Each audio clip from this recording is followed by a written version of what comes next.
What do you do when your business partnership crumbles after 25 years? This is the dilemma that Ifeyinwa Ighodalo faced 10 years ago after building a strong furniture brand with her business partner. I'm starting completely from scratch. Today, Ifeyinwa Ighodalo is the founder and CEO of DO.II, an indigenous furniture manufacturing company that provides interior design and furniture manufacturing services for discerning clients, interior designers, and property developers in Nigeria. Ighodalo is also a co-founder and past chairperson of the Board of Trustees of WIMBIS, Women in Management, Business and Public Service. She also sits on the Board of Trustees of the Interior Designers Association of Nigeria, IDAN, as well as on various school boards. Today on Seed Diaries, Ifeyinwa shares her story of resilience.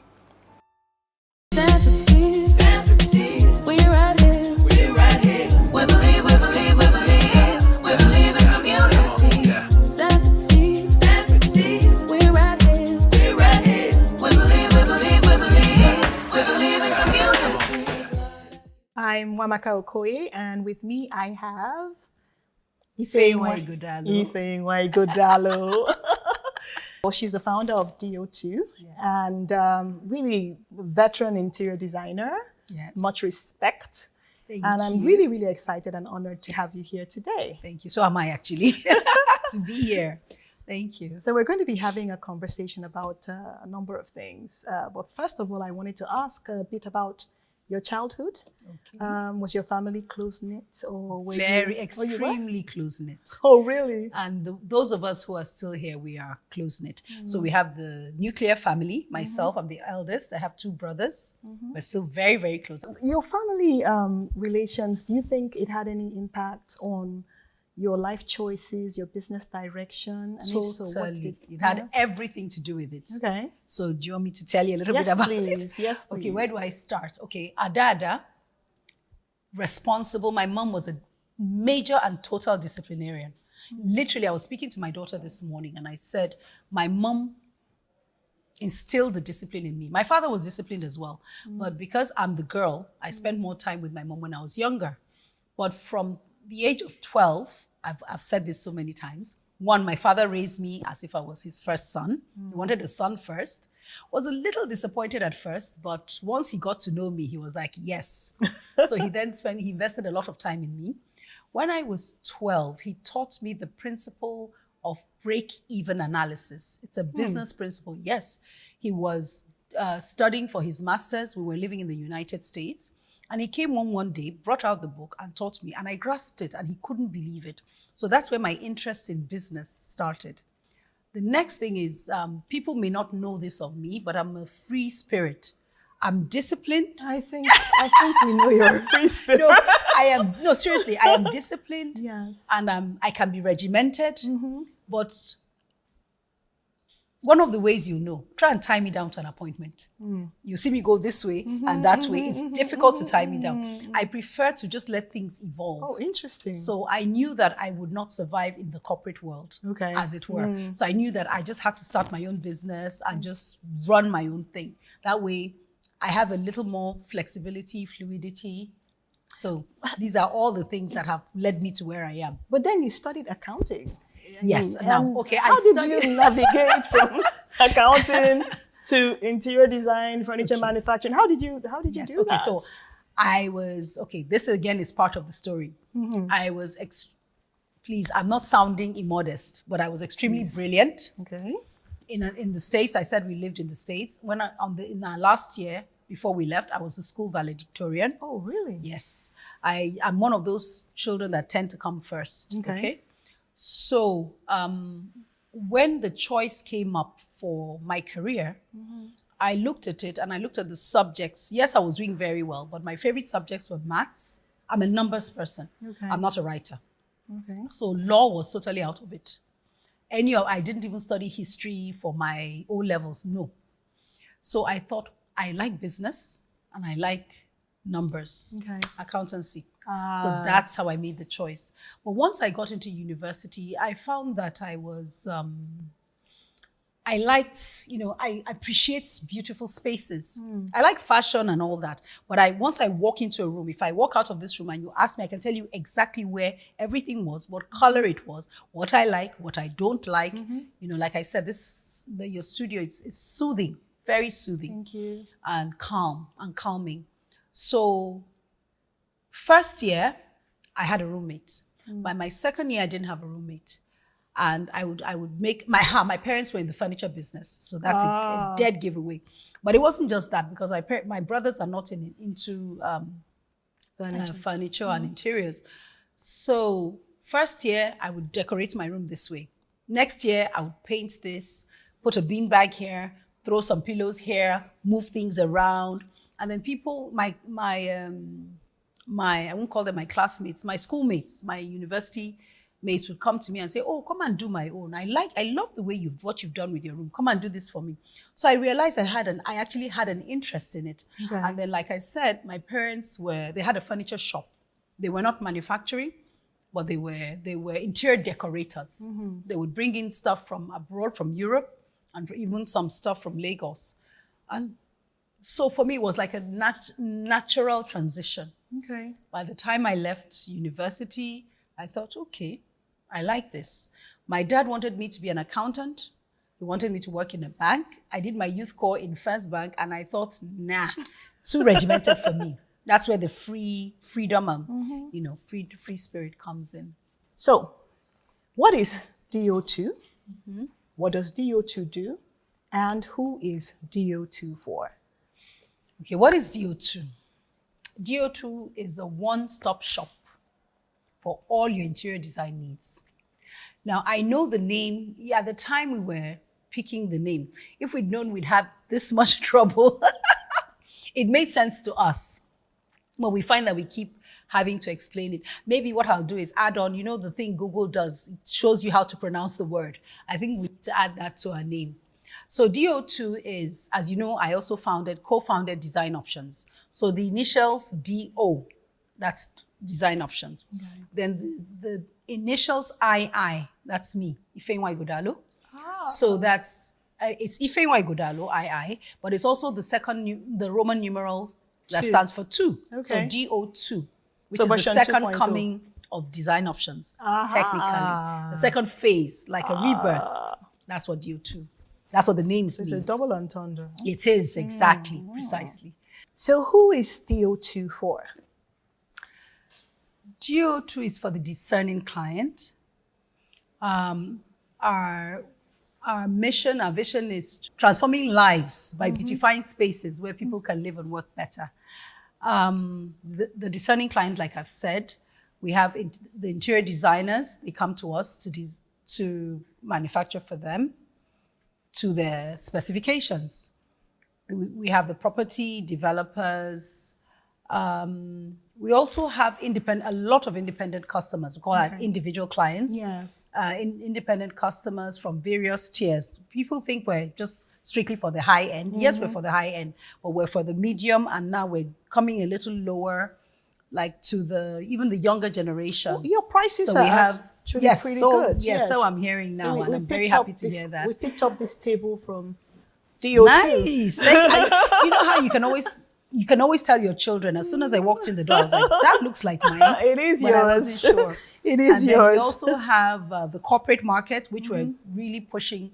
We're doing a lot of business now with the corporate clients, hospitality, residential, and commercial. So how do you scale? Because now you have a 1,300 square meter property, outlets in the heart of Victoria Island. And I'm wondering, how do you scale? How are you able to produce enough for that? And also, how did you get the funding for that? Okay, let me see now. Getting there has always been the plan. Okay. So we've been actually planning towards that. Actually getting that particular property was I'll just say was a blessing from God. Shortly after we moved in, I think we moved in at the end of, we moved in early 2019. Okay. And of course, within a year, COVID hit, literally. So that kind of slowed us down a bit. Funding, I'll be very honest, we actually got some friendly funding from our main bank. Okay. We're still working on some extra funding for capacity building and expansion with BOI. So hopefully later I'll come back to give you good news. Okay. How did we? It's always been the plan. Yeah. So you work towards it steadily. We've just been working towards it steadily, and then we're here. Okay. So we're talking about interior design and how you're passionate about it, but it's really a long road, I think, from starting out being interested in interior design to having a 1,300 square meter shop front. On 4 floors. On 4 floors, yes. On 4 floors, let's not forget. In the heart of Victoria Island, which is, the premier, location for business. And that's the front, because there's also a factory. And I know it's capital intensive. So, for someone who is thinking, okay, I want to be an interior designer, decorator, or furniture maker, I mean, how do you go from the beginning to here? Did you get money initially, or how did you do it? That's why I said, like you said, it's been a very long journey. When I started in my car. I won't lie. I had this Honda Accord, and that was my office. So I would visit my clients, and I literally, my 2-bedroom apartment was my office. I had a little one. The second bedroom was like a little workshop. That's how we started. And then we got a little place in Unicon, next to Ghana High. And we're there for a couple of years. And I mean, growth for me, like I said, the ultimate goal was to be a huge manufacturing concern. That has always been my plan. So even the moving to this larger showroom was just a step in that direction. Funding wise, I won't lie, I haven't had much luck. So all I've been doing is just building the capital of the business. So you're bootstrapping. You keep putting the money back into the definitely. business. Oh, the money has to go back into the business. Okay. As an accountant, I even if I didn't know anything else, I learned that. So I've paid myself a salary from the first day. I'm not one of those business people who just dip into the accounts and take what I want. I have built capital, and I have built people. Yes. So that's all what has gotten us to where we are. And of course, my what will I call it? Not even a village, my nation and tribe of loyal clients. Yes, you do have that. And without that, we won't be where we are today. Well, there must be something about your service, and you have a very effervescent personality. That I can say. So yes. Now, I just have a few thoughts. You mentioned, and I do know that you are co-founder of Design Options. Yes. And when I was in school, interning, Design Options was in existence. Are you serious? Oh, yes. I was working at Interior Options. Then it was called Design Point. Oh, so yes. Opposite us. Yes. Wow. So I knew about Design Options then. And that's before I went to study interior design. I was in architecture school then. Okay. And it was on for a very long time and, had a great reputation. And yes, it did. And then I heard that, it's no more. Yes. And I know that you had a partner. And so I would like to know what happened with that, because I know you had to start all over again. How old is DO.II? 25 years of Design Options, 10 years of DO.II. What happened? This year. Whew, okay. You have 2 young women come together. Well, not that freshly out of school. I was 27 and she was, I think, 24 or 25. We started the business as friends. The partnership agreement wasn't really ironclad. So I'm embarrassed to say that. Well, now, everything went well. We were getting along very well. And then, sadly, she became ill. Okay. And what the short story is, Design Options was a casualty of that illness. So it was her idea to wind up the business. It wasn't mine. And I found that for me at this point, when you've been together with somebody like 25 years, we were more like husband and wife, even closer, because we were working together. We saw more of each other than we saw of our spouses. So at the end of the day, it was, I I preferred to defer to what she wanted. Okay. I could have fought it, and I thought, to what end? Okay. But again, like they say, when one door closes, many more open. And Wow. look at where we are today. So that, in a nutshell, that's what happened. I'm actually getting goosebumps. So she wanted to exit. Is that Yes. She And I wanted gave to her exit. the option of, let's sell it, Okay. you buy it, or I buy it. Okay. And while we were still discussing, I got a letter from the lawyers to say she's filing for liquidation. Oh. And my lawyer said, you can fight it. And I said, I'm not going to fight it. Let's just go with what she wants. I did advise against liquidation. You know the result of liquidation. Wow. You don't even come away with your assets. Yes, You just yes. get peanuts. That's really the story of design options. Oh my goodness. That must have been It was. It was quite a shift. yes. But quite when I look back traumatic. on it Yes. now, I wasn't as shaken as I should have been. I've always had this inner faith. Okay. I've always had this inner faith, this thing. I don't know what to call it. I'll just say my faith in God has been very strong. And I do know that I'm blessed in so many ways. Mm-hmm. So really and truly, at that point, I just said to God, if this is your will, this is it. And so I just went with it. The only thing that was upsetting to me was that we had employees. We had at least about 100 employees. Oh, wow. And they were not thought about during this process. Okay. So what I ended up doing was I gathered them. They're like my children. A lot of them are still with me today. Spoke to them and I said, do not worry. You'll be taken care of through this process. And they were. Wow. So for me, that was actually more important than any other thing. I was 52 years old at the time. Wow. And I had to start all over. And look at me today. Would you believe So it's she's better to just have over faith 60? in God. 10 years ago. That's incredible. Like 10 years unbelievable. ago, yeah. So it was a long bit overwhelming. Yes, thinking, I would was think like, so. at 52, when I should be planning my retirement, I'm starting completely from scratch because the liquidation process took about 9 months. Okay. And during that 9 months, there was nothing, literally nothing except the people. But I just jumped into action, registered DO.II, gathered the troops, put them in one little room, and we just started training retreats. And I'll never forget my very first customer. Even during that period, we had no base, nothing. I got a project to do a school library. That's the very first project. And then shortly after that, because Design Options is a brand. Yes. But we, the people, were Design Options. And a lot of the clients in Design Options were my clients, they were my friends. They reached out to me. Where are you? We went to your shop. So I said, okay, what do you want? And then there's this guy that gave us this huge contract to make curtains for, 12 floors of a building. Things like that just kept coming. And ultimately, we relocated a factory, bought some equipment.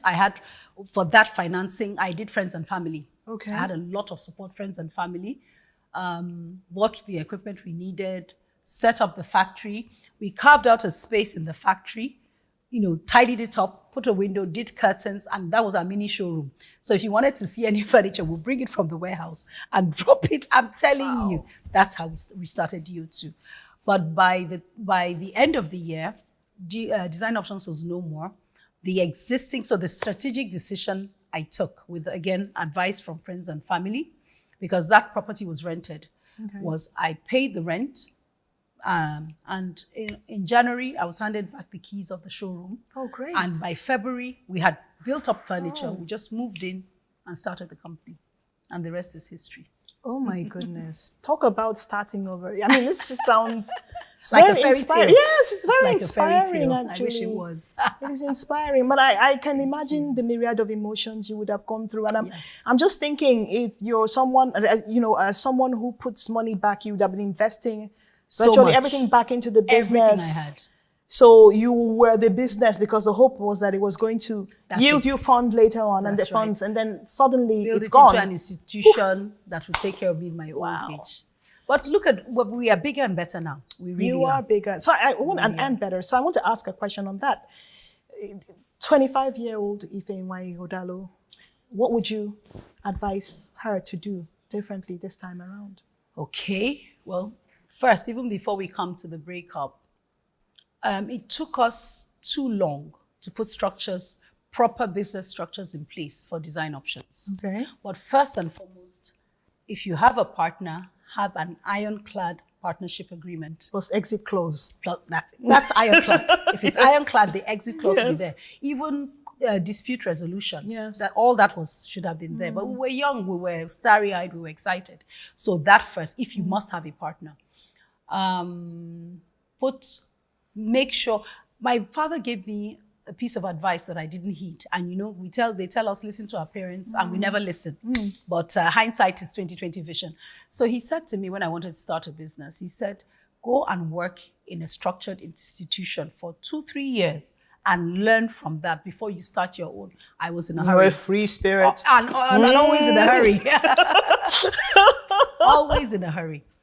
So I didn't listen, and being his only daughter, he's the apple of his eye, he let me have my way, and I started the business. So 15 years down the line, we didn't have, design options wasn't structured. So I remember clearly when I started working on the structure. And so by the time we're getting to 25, we were structured, we were just ready to take off, and then this happened. So God's will and God's way. You would have an agreement? I would set up structures. I would work first. Advise 20, because I started the business at 27. Okay. So I would advise 25, 27-year-old Ifeyinwa, one, work in a structured business, learn about structure and hierarchy and all of that. If I was going to go into a partnership, I would have an ironclad business partnership agreement. With dispute resolution included. With dispute resolution and an exit clause and all of that. As far as the business itself is concerned, I don't think there is too much more I would have done differently. I'm actually quite happy. But one of the greatest lessons I'm learning now, particularly the way the world is now, we went through seasons. There was the baby boomers, there was the yuppies, there were so many before we started getting to millennials and all of that. And Gen Z now. Gen Z now. I think we're at Gen Z now. But the most important thing in any business is the people. Period. No matter the technology, the automation, the designs, it's the people. So I'm very focused on my people, but I think I would be even more focused on my people if I was to do it again. When you say focused on your people, what does that mean? Right now, we're suffering from a dearth of human capacity. That is true. In Nigeria. It's a major problem. Yes. So maybe I'm still thinking, we launched a DO.II preferred custom initiative recently to encourage our interior designers. We also launched apprenticeship program to start training more people. I've been thinking very seriously of starting a training school. A lot of people have done it, and I probably will still get to it. So I would be actually a lot more focused on intentionally grooming and re-educating my people.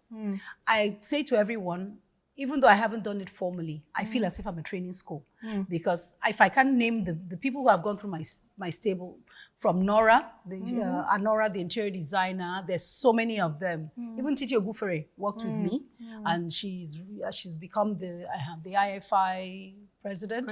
There's so many. When I try to think, there are so many people that I have trained who have gone on to just build such successful businesses. So I already feel as if I'm running a training school, but I will do it in a more structured way. That's what I. So I guess that takes me to my next question, which is impact. And I think you've alluded to that. Yes, I have. That is actually really my impact. That's your impact. The people? Industry, yes. The people.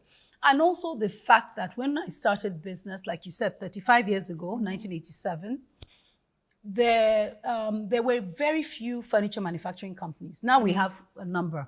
Then I think the main one we had was Alibert. That's the one we could talk about. I think there was something called Jevis Industries or something.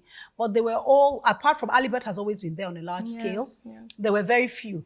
The type of business I manufactured then and now, then there was nobody else doing it the way we were doing it in design options. And as a result of that, we built a strong niche.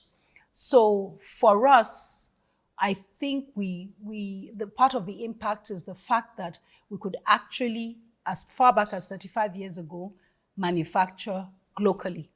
So locally manufacturing to global standards. That's one of the greatest impacts. And it also gave Nigerians the flexibility then, because with other manufacturing companies, it's what they have is what you take. Yes. But with design options, you could adjust your dimensions, and with DO.II now, you can adjust your dimensions. You could actually change your colors.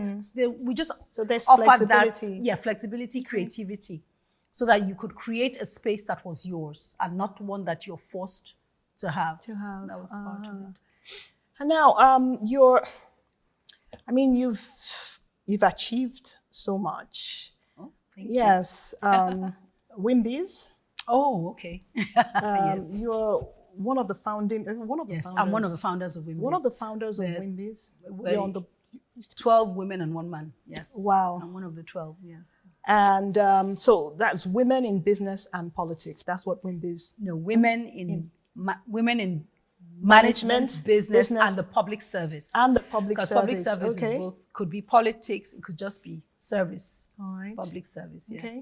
Yeah. And you serve on the board? Were you the chair? Okay. Tell me. Right now we're in transition. Okay. I was I'm the immediate past, as they say, the immediate past chairman of the board of trustees, which was fully made up of the founders. So the founders have stepped down, and we're in the process where we have a transition committee that is working on preparing the foundation and nominating and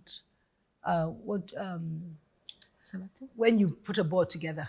Constituting a new board made up of non-founders. Oh, I see. So it's a completely, it's a new era. It's a totally new era. Okay. Totally new era.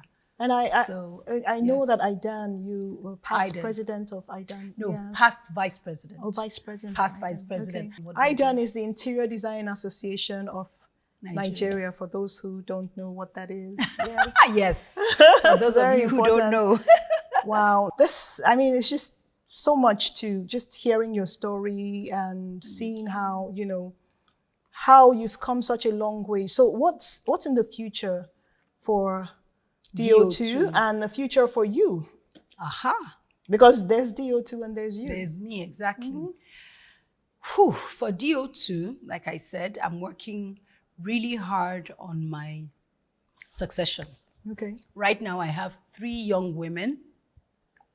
I don't know if I should be saying this, but one of them happens to be my daughter. Because they will hear it. She will kill me if she hears this. But to be honest, she's part of, she's young, so I'm just encouraging her. But I have my other 2 sort of like foundation members who started DO.II with me. They came over from Design Options into DO.II. And I'm sort of forming that level, the bench. A bench, thank you. At least it's a furniture piece.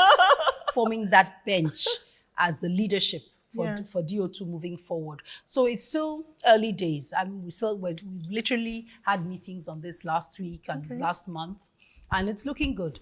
That's for the structure, and then I will leave them basically to decide how the company will evolve. I will still be there, but I'll be on the sidelines. Maybe on the board or something. Yeah, definitely on the board and on the sidelines. And for DO.II, we still have our seed. From seed, we still have a transformation plan. Okay. You can't believe I actually took the paper and I rushed it out last night after my management meeting. I'm like, okay, at our next meeting, we're going to go back and start looking at these things. So the expansion plan is still there. Okay. The multi-purpose, huge multi-purpose factory, the distribution channels, the franchises, everything we talked about, and all the ideas that came to me during my time in the transformation program. So the seed transformation plan is one of the outcomes or outputs from the seed transformation program, which you have to work on a plan to transform your business to scale. Yeah. And so at the end of it, you have a transformation plan, which work. It's like a roadmap. Yes, exactly. To scaling, and it's part of what you get out of the seed transformation program, which you're a beneficiary. Yes, or, I am. Yes, Yes, I am. fantastic. So I know sometimes it feels as if I've forgotten it, but we've actually been in a huge state of flux. But Yes. the pandemic didn't Everyone help. has been in a huge state moving of into flux. that huge property, Yes. the overheads, Oh my and we goodness. didn't know. But honestly, my people have been good. They've great. been very good. So that's where we're going to dust off the plan, especially now that I have the bench. Yes, I love that. go Thank back you for on. that. I'm going back. I have my bench to implement, and I will guide them. So that's Very really good. what I'm doing more of now. Where we've actually, it's taken us this long, but we're actually now really just coming into our own. Okay. The business, in fact, we have so much business coming in, and the future is bright. The future is bright. What would be your And for me, retirement. retirement? What's retirement? Retirement is spending more time with friends and family outside the office, doing a lot more of the things I love. And again, she's going to kill me. Can't wait to see my grandchildren. She's gonna kill me, or they are gonna kill me because there are two of them now. Someone's in trouble Yes, now. yeah. Ask you for two challenges, like main challenges you would say doing For the business. business. Yes, in Nigeria. To be honest, in the 20 years ago, I would have said finance. Okay. Today, I would say human capital. Yes. Human capital, human capital, human capital. Wow. You know, it's almost like they're educated, they've been to school, but the values, the work ethics, I can't, we don't have enough time, honestly. So human capital is the greatest challenge we have. You have gifted, talented young people, but they haven't been, education is not just about reading and writing. No, it's it's about knowing the consequences of your actions. For me, that's what it is. And we have these young people who do not realize that the consequence of doing this is this. And then you're constantly training and retraining. When I say training, apart from formal training, on a daily basis, I am talking. So that's the greatest challenge today. Okay. And I'm the praying second that we can work it out, Nigeria, because otherwise we're going to have a population of people who just don't know what to do. And it's difficult for a business to scale. If you don't to have survive. people, yes, who You're can talking about handle the scaling. next level. To survive. Because So it's taking more and more out of the older ones who actually know how things should be done. Okay. So instead of delegating, you end up doing it yourself. because it won't be Or done properly. hand-holding. Or if there's an obstacle, the person will just leave it and Even before the obstacle, they've left it. It's actually a very serious challenge, and it's a dilemma that because I need talk to about figure we out how business to face people, it, we need to figure out solve what we're it. going to do about it, because we can no longer rely on anybody else to fix it. It's affecting all our businesses. Well, that And sounds the like second- sounds like a business opportunity. There you go. There you go. Yeah, some people have actually started working on that. And the second one would be finance. Finance. It would be. Yeah, it's Now, difficult to obtain Yeah, it is finance here, very and with the difficult. rates and even just Even beyond to get easy finance, the rates are ridiculous. like one of the problems in this is that as a business person, you invest everything into your business. But when you're looking for finance, you're almost punished for it because they want you to have been buying houses instead of There you go. instead of Bring the investing. property. No, I'll tell you my Yes. two favorite. You want to borrow, and this one happened to me. When it happened to me in design options in Onikon, which was even like 30 years ago. Yes. Because we're still in Onikon 30 years ago. We wanted to get a place on Awolowo Road. Yes. And we needed finance. I went to them and I said, oh, we need to borrow then, maybe 500,000 or so, or $1 million. And they said, no problem. Bring 1 million, put it in the account, and we'll lend you 1 million. And I thought, seriously? I should bring 1 million, give you, and you will lend me 1 As a million. collateral for the money. Do you know it's still happening till today? Yes, it is. It happened to me recently. It is. It is. So it is. I'm like, yes. so really, that was actually a turning point for me. That was the day I knew that I couldn't rely on anybody else for the capital I needed to run this business and grow the business. So, I mean, I was trained and raised to reinvest anyway, but I was then more intentional about it. So that's one of the greatest challenges. Bring the money and we'll lend you the money. Now, the second one, like you said, the property. Yes. They even land. You have land? No. It must be built up. So it's a challenge that many business great people challenge. face. You get punished for reinvesting money in your business. Yes, It's actually right now, say if you were running a business in Nigeria, you probably should be taking some of the money and buying property. Exactly. Because when you need money for expansion, they are not going to look at property. what you have. And this is something that needs to be looked at. Yeah. The government needs to look at that. And the banks. Yeah, and the even if it's banks. well, I guess the Well, regulatory bodies to then say, they can look, make laws yes, that are favorable to entrepreneurs. to encourage small businesses. Because we keep saying these small and medium businesses. These small and medium businesses are actually what is keeping a lot of the nation going. Yes, our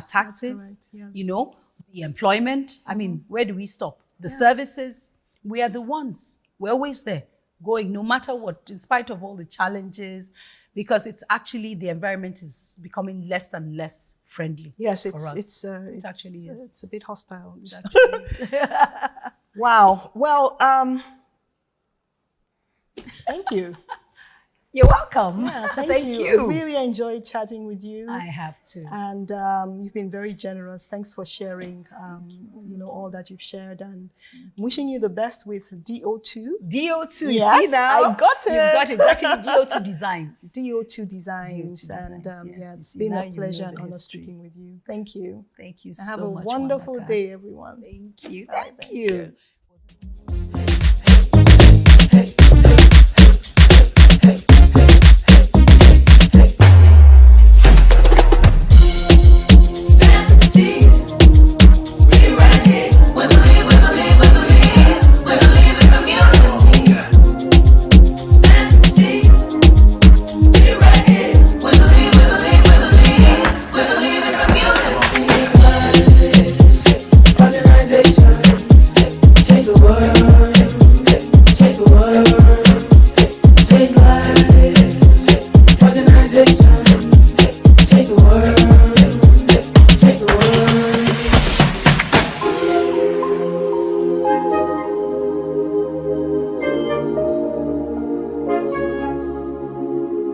Oh